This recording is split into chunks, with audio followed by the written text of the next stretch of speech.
What's up, guys? Classy Metal here. Happy 2020. Happy New Year. I hope the new year has found you guys well. Before we kind of take 2020 by the reins and go forward, there's some things from 2019, some loose ends that we need to tie up. But first and foremost, I just want to say thank you to you guys. 2019 was a year that I just about put this channel to rest. I had made the decision that I was done with YouTube. I was going to move on to other projects. Had a lot of things going on in my personal life outside of YouTube. Not necessarily bad things, just things that were eating up a lot of my time. Some big life changes going on, and YouTube was just kind of a back burner at that point. It didn't feel fair to you guys. It didn't feel fair for the things that I was wanting to promote to keep putting YouTube on a back burner. My heart just wasn't in it, and I stepped away. And you guys made me feel missed. And when I came back, you made me. You just welcomed me back with open arms. So I thank you guys so much for that. The fire is kind of rekindled now, and I've been enjoying my time back. So hopefully we'll be here doing this for many years to come, but we'll see. Now, as I said, we're tying up these loose ends from 2019. Finally, we're going to do this end of the year album of the year list. I've seen several of these popping up already. I'm a little bit late. I saw several come up on New Year's Day and a few that even popped up during the month of December. I have to put that disclaimer that everybody else does out there that this is my list. This is not yours. There's going to be some things in here you probably don't agree with. There's going to be some that you might not like quite as much as I did. I may leave some stuff off that you thought deserved to be on this list. I will say that this is a channel that promotes physical media. I am a collector scum, so everything that's going to be on my list I own on a physical format.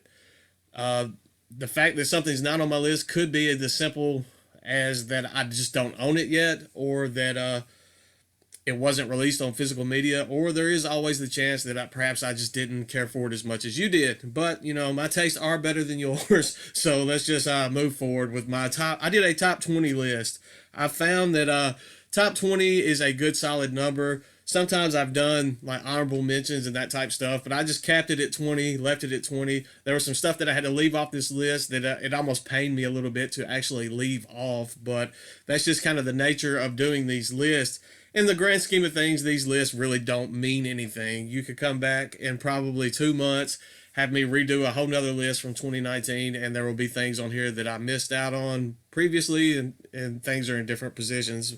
As I said, it just, in the grand scheme of things, these lists really don't matter. They're just kind of a fun way to recap some of the stuff that we've been listening to and that we've thoroughly enjoyed throughout the year.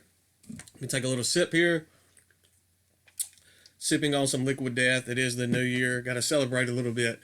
All right, so I'm just going to dive right into this. At number 20, we have some blackened speed / thrash out of Indiana, of all places. This is Wraith with Absolute Power. This album is just absolutely filled with piss and vinegar. Wraith has kind of come forth with this blackened speed sound that, as I said, they're just pissed off. They want you to be pissed off. I kind of relate this album with premature ejaculation. Just bear with me. You hit a climax for each song and for this album as a whole super fast. I mean, you feel guilty afterwards because you found yourself climaxing into it that quick, and then you're pissed off, and the piss and vinegar, the whole vibe works. That's my take on it. So definitely check them out. I'm going to link up in the description a link for every one of these albums that I'm going to list.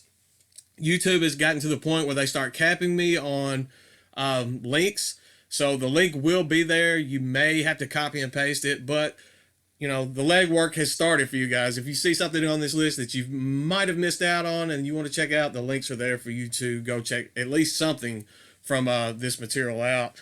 As I said, Absolute Power, amazing release. Devil's Hour and the title track, Absolute Power, 2 outstanding tracks on that album for you guys to check out. Number 19, we have Sacred Reich with Awakening. Sacred Reich, this is the first full length in, I think, 25 years. This was released out on Metal Blade Records this year. I've heard some mixed reviews about this album. The fact that I saw these guys live in a pretty intimate setting may have clouded my feelings on this album a bit.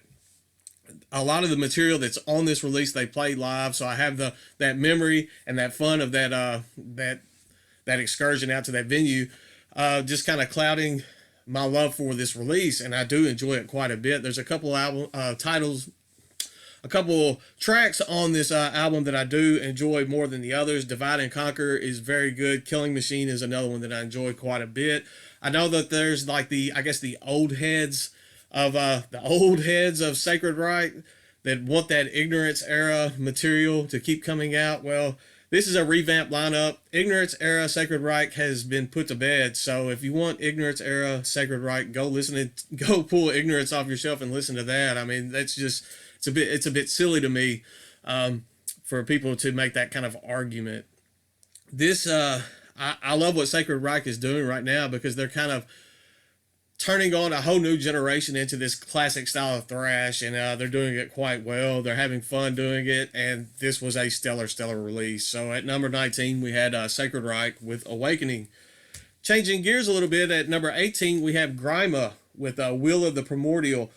Grima is a band that has hit my top 20, or at least my album of the year list in the past, and they just keep putting out stellar material. They're testing the boundaries of atmospheric black metal, and while continually just staying top notch on their material. I've heard some mixed reviews on the vocals on that release, but for me, the vocals add like an extra depth of instrumentation, if that makes any sense whatsoever. The nature worship themes are always going to be a part of Grima's material, and that's just a fantastic release on I think that was on Nottermock Productions. So yeah, just true nature worship coming from Grima. So check that one out if you have not done so. At number 17, we have Canbard with The Last Rain. This is more atmospheric black metal. This is a bit more folky oriented, epic black metal, atmospheric black metal. This is released on Northern Silence Productions. This came out a little bit earlier in the year. This is an album that I think it's a step up from their previous release. They can flawlessly transition between the just kind of harmonious folk type styles going on in this into almost an aggressive style of black metal. The transitions alone on that track take you on a journey. It's 5 tracks, about an hour long, but that hour passes by so fast because it is just amazing stuff. Next up, number 16, we have Fetid with Steeping Corporeal Mess. For something to be this filthy, this smelly style death metal, man, there's some catchy riffs going on in this. This album sounds like it reeks, if that makes any sense whatsoever. The closing track on that, Draped in What Was, is probably the one that sealed the deal for me as far as my love for that release. Fantastic stuff. I've heard some great things from other people talking about that album, and everything you hear about that album is true. $20 spin knocked it out of the park this year releasing that. Knocked it out of the park releasing some other stuff as well, and there are some more $20 spin releases that we'll see farther up on this video. At number 15, from Blackline Records, we have Mist of Misery with Unalterable. This album takes patience. This album takes time. You have to really delve yourself into this. It is 2 CDs and almost 2 hours of material. This is symphonic black metal, melodic black metal, has folky elements, a bit, I guess you could say a bit of folky, not much. Almost has like some doomy My Dying Bride type stuff going on in this at times. Amazing stuff. Once I actually took the time to immerse myself within this album, absolutely fell in love with it. It's something that you're going to want to listen to in its entirety, and that makes it almost a difficult listen, just because you have to set aside 2 hours of your life to actually put that time, put that interest, and put that thought into while you're listening to it. But in the end, it's very rewarding. I highly recommend that you do so. At number 14, from Profound Lore Records, this one came out actually on my birthday. This towards the beginning of 2019, and I think that it's been out so long that it's kind of, people have forgotten about it, I guess. I'm actually surprised it has not ended up on more end of the year list than it has, because it's absolutely deserving of a spot. This is Venom with Ageless Fire. This is black metal spiritual warfare type black metal, just with a clear production. The production on this is so crystal clear that just in the aggression and the stuff and the riffs, you can actually almost hear each individual pick. If that makes any sense to you guys whatsoever. I'm not a musician myself, but I can in my mind visually see the aggression of hitting each individual pick during the riffing on that album. It is a spiritual warfare release. There is some hatred. There's some back and forth. The lyrical themes, it makes you think. The album makes you think, and anytime an album makes you think like that, I think it is deserving of at least some praise and deserving into having someone else take a look at it and see what their thoughts on it are as well. The title track, Ageless Fire, amazing stuff. Eternity, another great release track on that release. Number 13, this one is not metal. This is Ancient Wisdom with Mundus. Can be described, I guess, as doom folk or even occult rock. This is probably the heaviest release that Ancient Wisdom has released thus far in their discography. I think some of Nathan Opposition's work with Vessel of Light has kind of trickled over into this release. They've kind of put some of the satanic, some of the occult stuff that they have going on in the majority of the releases. It's still there, but it's not as prevalent as it is on previous Ancient Wisdom releases. This leans more to human beings are absolute trash type deal, just downfall of humans, human shortcomings, that type stuff are some of the major themes going on this release. And I think we can all agree with some of the stuff that they're going for there. For the Glory of the Grave, that's actually one of my favorite tracks, if not my favorite track off that release, but it's also a new direction, it feels like, for Ancient Wisdom. There's some very, very heavy bass lines going on in that track, and it's very catchy stuff. Everything Ancient Wisdom has put out in the past has been catchy as well. It's just one of those things where you just catch yourself playing the melodies over in your head, and it takes a second. You're like, where's this coming from? And then, oh yeah, it's Ancient Wisdom. Fantastic stuff. Definitely check that one out if you have not done so. Next up at number 12, this was actually the first release from 2019 that I actually got to hear. I actually got to hear this before its release date in early, I think in January of 2019. I was one of the few that actually got to hear the stream beforehand, listen to it, give feedback on it, and for that I am very thankful. This is the newest release from Meadows N on Blackline Records entitled The Grand Antiquation. On this release, Meadows N decided to go full-fledged symphonic death metal. It's a melodic death metal, and on this is the first time that they just went full-fledged symphonic death metal. I know it was a bit polarizing for some people. The fact that it's just full symphonic can be a bit overwhelming, but I found it just to be a very catchy, enjoyable, fantastic release. I've been returning to that over and over all year long.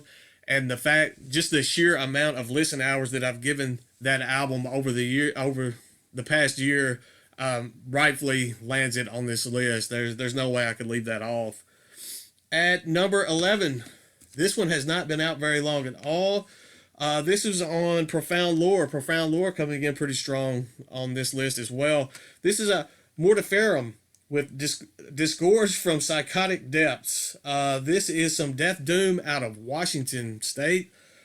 I made some little notes on this album because it's an album that another one that kind of made me think, another one that I spent some time with between the lyrics and just the play between the death and doom. I like the way they're able to not just title themselves Death Doom by throwing death growls over top of doom metal. They actually have some death metal riffage going on in this, some death metal elements mixed in, death metal aside from just the vocals mixed in with the music as well. Very deserving. I think this one is another one that's been a bit overlooked. I think some of you guys need to check this out. I know that there's several people that follow this channel that will enjoy this quite a bit. Some of the notes that I made about this album is I look at it as a dark exploration of just straight up mental collapse. The opening track grabs you and makes you want to take a journey into your own demise, your own mental demise. That's just a couple little notes that I made for that. for me, it's a perfect blend of death and doom. That's what I want my death doom to sound like, is what Mortiferum put out there. Fantastic stuff. Profound lore, knocking it out of the park this year. At number 10, we have some let me take a drink. Try that again. We're at the halfway point, 15 minutes into this video. I do not want this video to be just forever long. Sorry if it feels like I'm rushing. At number 10, we have Afraid of Destiny. This is their album entitled Size. This is Italian depressive black metal. Afraid of Destiny is another band or project that has landed on the album of the year list before, coming from me, and I'd actually anticipate when I see that they have something new coming out. I do anticipate it. 2017's Agony was probably my favorite release from the band thus far, leading up to Size. Size was a little bit of a different direction, but it's almost a more mature direction for Afraid of Destiny. So I'm definitely looking forward to some of the output that they've got coming up in the future. As I said, it's the most mature for me album that they put out. They are able to escape, I guess, that trap of silliness that I feel like some of these depressive black metal bands kind of fall into. They kind of, for me, I can't take some of them serious just because they get just over the top with some of their stuff. Not Afraid of Destiny. They're able to finally hone their craft. They're honed into what they want to put out there. The themes of depression, anxiety, loss all come forth within their albums. It's not masked behind just some goofy over-the-top stuff. It is a bleak look at life, and it makes you look at life that way as well. So amazing release from Afraid of Destiny. At number 9, this is one that's been a bit of a polarizing album this year. This is Cattle Decapitation with Death Atlas. Just death metal, grindcore. Fantastic stuff. Probably this is leading up there, man. I thought not the last one, but the one before it. Now the name is just lost in the depths of my mind. Had been my favorite release from Anthro something extinction, yeah, whatever. That had been my favorite release from Cattle Decapitation, but I gotta say, man, this one is working its way up there for me. I've given this one so much playtime, and I've been a strong proponent of this album since I first listened to it. And I know that there's some people like, but the vocals, I hate these little clean, melodic, alien-esque vocals. I hate them. Well, you know what? Cattle Decapitation is a band that has been touring very, very heavy within the past 4 to 5 years. And when they're doing these live events, they see what is hitting home and resonating with the crowd. And those vocals, those points of Travis Ryan's vocals are what the crowd has been responding to. So they see that that's going to go into what they make in their future albums, and it hits well. The vocals are probably the strongest thing on this release. The fact that it's something new and it's something different is almost a time, and people are responding well to it, makes some of these other reviewers, oh, it's something that new, it's something that people are enjoying, I must hate it because somehow it makes me more credible, somehow it makes me more cult, somehow it makes me look better, and I can hold this my opinion is better than yours type of deal. No, I mean, if I'm touching a nerve with you, I'm glad that I am, because it's a bit pathetic, to be honest. I know that there's a chance that maybe you just don't like them, but the over the top having to just hate on something because other people are enjoying it is what some of you have been doing, and it's sad, honestly. It does not make you seem your opinion seem more credible by belittling someone else's opinion. I know I'm a bit hypocritical because I've just done the same thing, but yeah, fantastic release. Fight me. Number 8, we have None with Damp Chill of Life. None is one of those bands that is going to hit. It seems like they're going to hit on every end of the year list, because this is third year in a row that they've released just a fantastic depressive black metal release. I mean, what can I say about it? It is a bleak, depressive masterpiece. For me, I guess a visualization that I kind of see while I'm listening to this album is just being trapped under just a clear, I guess, plane of ice or plane of glass, and just being trapped there and being forced to watch life pass you by while you're just helpless in doing so. That's kind of the feel I get from that album. And how you can find that enjoyable, I don't know. We're just weird people. We enjoy depressive music, and I enjoy that album. At number 7, kind of flipping the script, this is Run with Veil of Imagination. This is a progressive masterpiece. I'm not the biggest fan of progressive metal, period, but I do love this album. It's got these happy themes going on. It's got progressive metal mixed with folk, mixed with progressive death metal. Run is out Opething Opeth at this point. I enjoy their material much more than anything that Opeth is putting out. There is Opeth. I'm not going to go to the point of saying Opeth worship, because I don't feel that. I feel Run has their own identity, but there is some Opeth influence going on within their material, and I do enjoy everything that Run has put out. I think maybe their previous release I enjoyed a bit more because it focused more on the folky aspects as opposed to the progressive aspects. But this is progressive metal that I can actually get behind and enjoy. Run, Veil of Imagination. It's well written, well executed, and it's a fantastic release. At number 6, we have Wormwood with Nattervet. This was an amazing follow-up to 2017's Ghostlands. 2017's Ghostlands was my album of the year. This is another just stellar release, the sophomore effort from Wormwood. It's melodic black metal. It's got the folk elements going on in this. Not over-the-top folk stuff. It's just got bits of folk infused within the melodic black metal. A word that I have written down, just a single word for this album, is enchanting. It's almost an hour long. I think it's 54 to 55 minutes of material on this release. And for me, enchanted. I was stuck. I was glued to it, and I wanted to make it through this entire album upon hearing the first track that I heard from it. So amazing stuff. Isolationist is probably my favorite track on that release. It is also the longest track on that release. But if you make it through that track and you enjoy that track, you're going to enjoy everything else that's on that album. I promise.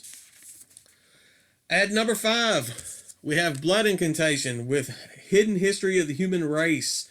This is very fitting that this is coming out of Denver. It's just a perfect blend of calm atmospheres, aggressive death metal, just spacey type. I could see them just getting stoned and building up the atmospheres on that. I mean, it's just, space can be a beautiful and scary place, and Blood Incantation crafts that feeling.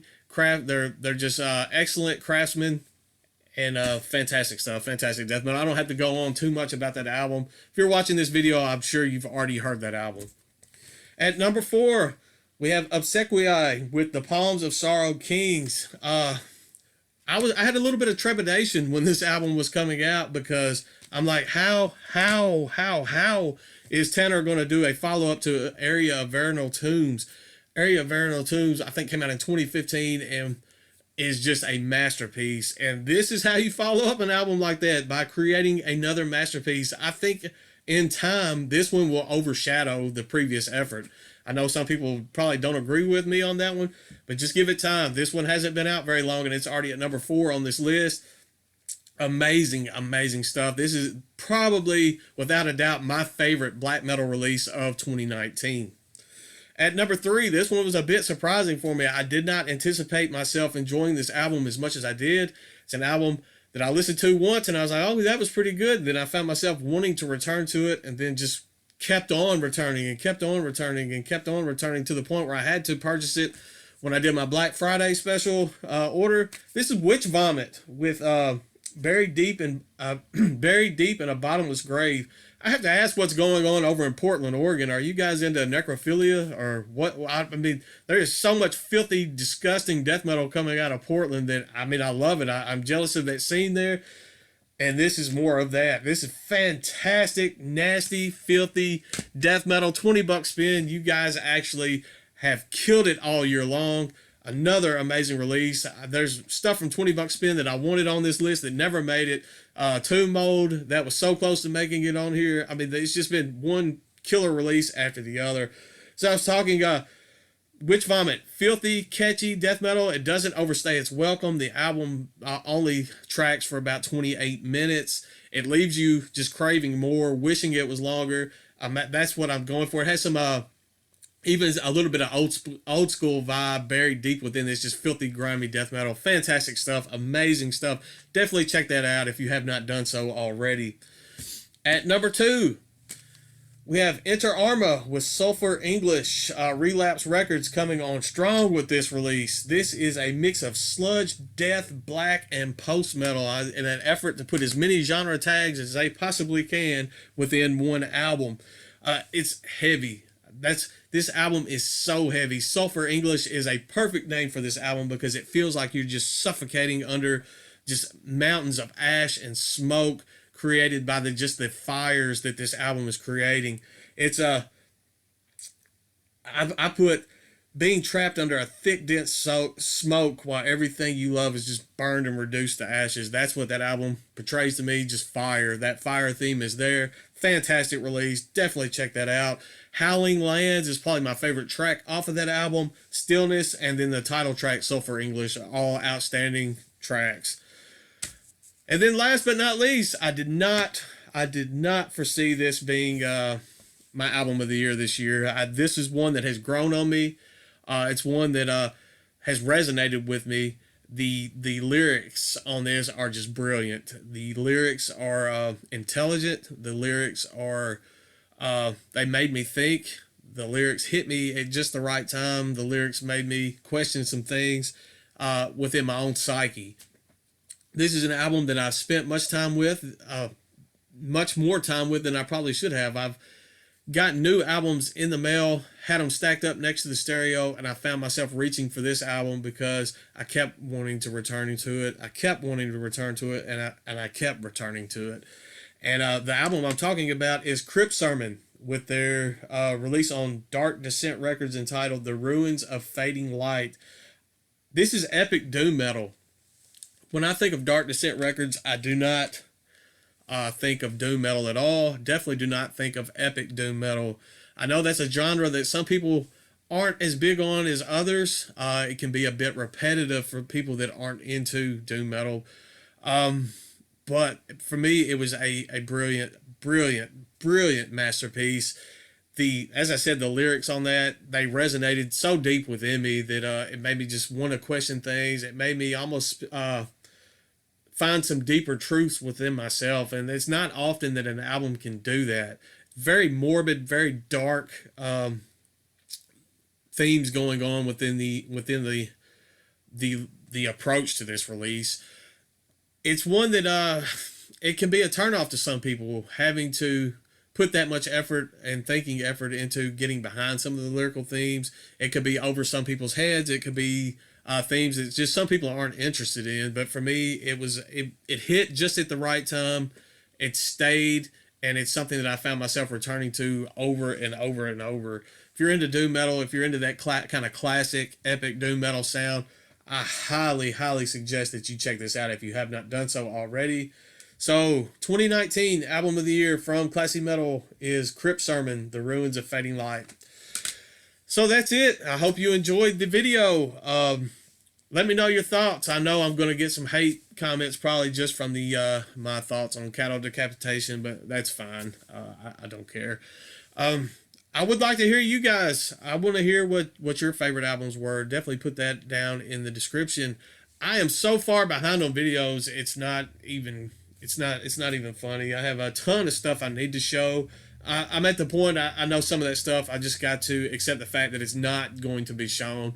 And that's unfortunate, but I have more stuff coming in, more videos on the horizon. I have resubscribed to the Metalhead box, so I didn't get the December box, but starting fresh in 2020, we will have Metalhead box videos. So that's coming, all this good stuff. There's some other stuff on the way, perhaps a giveaway, but I'm not going to get into that. I also have some stuff outside of YouTube that some of you may be interested in sparking up later in the year. I'm not going to get into that now, but keep your eyes peeled because I have some big things planned, some new things planned, and hopefully that will come into fruition within the next few months. So definitely keep your eyes peeled for that. That's all I've got for today. Once again, thank you guys so much. Stay classy, stay metal, Happy New Year, all that good stuff, and I will see you all very soon, I promise.